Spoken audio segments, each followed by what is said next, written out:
बिहार में कानून व्यवस्था को मुद्दा बनाकर जंगल राज वर्सेस गुंडा राज की लड़ाई हो रही है। आरजेडी नीतीश सरकार को गुंडा राज बता रही है तो एनडीए में शामिल पार्टियां लालू राबड़ी राज के जंगल राज की याद दिला रही हैं। पटना से लेकर सीतामढ़ी तक हत्याएं हो रही हैं।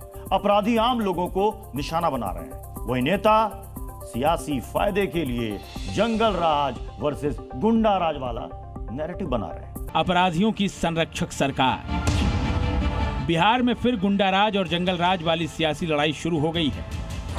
विधानसभा चुनाव से पहले फिर बिहार की सियासत में गुंडा राज वर्सेस जंगल राज वाला नैरेटिव जोर पकड़ने लगा है। इस सियासी लड़ाई के पीछे है बिहार में बेलगाम होते अपराधी और एक के बाद एक होती हत्याएं। कारोबारी गोपाल खेमका की हत्या के बाद से कानून व्यवस्था के मुद्दे पर सवाल उठ रहे हैं। नीतीश सरकार विपक्ष के निशाने पर है, पुलिस कटघरे में है और अपराधी बेकाबू हैं। सबसे पहले इन तस्वीरों को देखिए और समझिए कि क्यों बिहार में विपक्ष नीतीश सरकार पर गुंडा राज वाला आरोप लगा रहा है। पटना के जकरियारपुर में किराना दुकान चलाने वाले विक्रम झा अपनी दुकान के बाहर खड़े थे। बाइक सवार दो बदमाश पहुंचते हैं और विक्रम को गोली मार देते हैं। विक्रम बड़े कारोबारी नहीं थे, किराए पर रहते थे, छोटी सी किराने की दुकान चलाते थे। जो भी सीसीटीवी कैमरा है हम उनको खंगाल रहे। घटना स्थल को देख कर प्रतीत होता है कि लूटपाट केसों की बात नहीं है। ये व्यक्ति यहाँ पे अपना किराना का दुकान चलाते थे, तो एक व्यक्ति ने आके गोली मारी है। अपराधियों की जल्द गिरफ्तारी होगी। बिहार की पुलिस हर अपराध के बाद यही दावा करती है। जी हाँ, हर अपराध के बाद। अपराध से पहले बदमाशों पर लगाम कसी जाए, इस मोर्चे पर पुलिस के रिपोर्ट कार्ड में फिलहाल 0 दर्ज है। एक के बाद एक हो रही इन हत्याओं पर नेता विपक्ष सरकार को घेर रहे हैं, गिनकर बता रहे हैं कहां कहां मर्डर हुए, कहां बदमाशों ने गोली चलाई। तेजस्वी सीएम नीतीश कुमार से सवाल पूछ रहे हैं। दोनों डिप्टी सीएम से पूछ रहे हैं कि आखिर बिहार में आम आदमी सुरक्षित क्यों नहीं है। आरोप सिर्फ बिगड़ती कानून व्यवस्था को लेकर ही नहीं है, अब आरोप है कि एनडीए के नेता अपराधियों को संरक्षण दे रहे हैं। बिहार में लोगों को घर से निकलने में अब डर लग रहा है। घर में रहने में भी डर लग रहा है कि घर के बाहर खेमका जी को गोली मार दी जाती है, घुस के मार दिया जाता है। अरे ये सरकार अपराधियों को संरक्षण देने वाली सरकार है। जो AK-47 चलाता है उनको नए कानून बना करके लोग बाहर निकालते रहते हैं, पैरोल देते रहते हैं। इन सियासी आरोपों के बीच बिहार में आम आदमी का खून बह रहा है।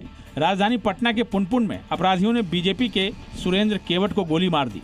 पशु चिकित्सक सुरेंद्र अपने खेत से लौट रहे थे, तभी बाइक सवार बदमाशों ने उन्हें 4 गोलियां मारी। कोई उनको अज्ञात व्यक्ति गोली मारकर भाग गया। आवाज़ सुनकर लोग, आसपास के लोग वहां पर गए। उनको इलाज के लिए लोग टेम्पू से एम्स ले गए, लेकिन वो वहां पर इलाज के क्रम में उनकी मृत्यु हो गई। और इस संबंध में परिजनों का बयान दर्ज कर कार्रवाई की जा रही है। FSL टीम को खबर किया गया है। बीजेपी से जुड़े नेता की हत्या पर विपक्ष के साथ ही बीजेपी के नेता भी कानून व्यवस्था को लेकर सवाल उठा रहे हैं। पूछ रहे हैं कि आखिर बिहार में कब तक अपराधी बेकाबू रहेंगे, कब पुलिस अपराधियों पर सख्ती बरतेगी।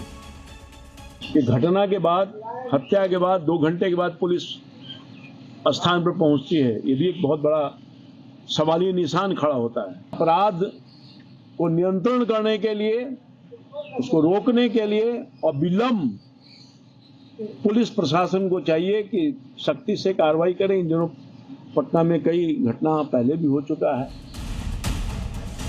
बिहार में कानून व्यवस्था को आईना दिखाती इन तस्वीरों को देखिए। सीतामढ़ी में कारोबारी पिंटू खान की सरेराह गोली मारकर हत्या कर दी गई। शहर के महसौल चौक पर 3 अपराधियों ने पहले पिंटू खान को धक्का देकर गिराया, उसके बाद गोली मार दी। हत्या के बाद बदमाश आसानी से फरार हो गए। यहाँ भी पुलिस वही बात दोहरा रही है, अपराधी जल्द पकड़े जाएंगे।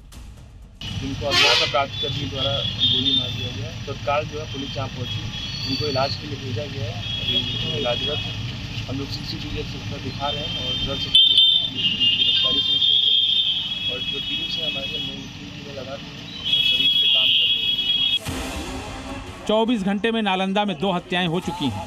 मुजफ्फरपुर में मक्का कारोबारी का मर्डर हुआ। पटना के ही कंकड़बाग में 5 राउंड फायरिंग हुई है।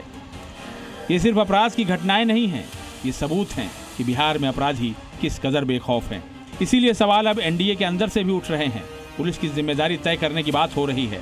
हालांकि नीतीश के मंत्री अपनी पुलिस का बचाव कर रहे हैं। बिहार में लॉ एंड ऑर्डर चुस्त एंड दुरुस्त है और हमारे प्रशासन के लोग और हम सरकार पूरी तरह सक्षम है। हमारी सरकार सक्षम है। हम इतने सक्षम हैं कि कोई भी अपराधी घटना घटे तो हम 24 घंटा के अंदर जिस तरह से आप देखे होंगे कि अभी एक व्यवसायी गोपाल खेमका जी का जिस तरह से हत्या हुई और तुरंत हमारे पुलिस ने खोज निकाला, इनकाउंटर भी हुआ। मंत्री सरकार का बचाव कर रहे हैं। एनडीए में शामिल दल आरजेडी के जंगल राज की याद दिला रहे हैं। जवाब में आरजेडी गुंडा राज का सियासी नैरेटिव गढ़ रही है। कानून व्यवस्था पर एक दूसरे से सवाल पूछे जा रहे हैं, लेकिन इन सवालों के बीच जनता के सवाल अनसुने हैं। ये सवाल अनसुना है कि आखिर अपराधियों पर लगाम कब लगेगी। ब्यूरो रिपोर्ट, जी मीडिया।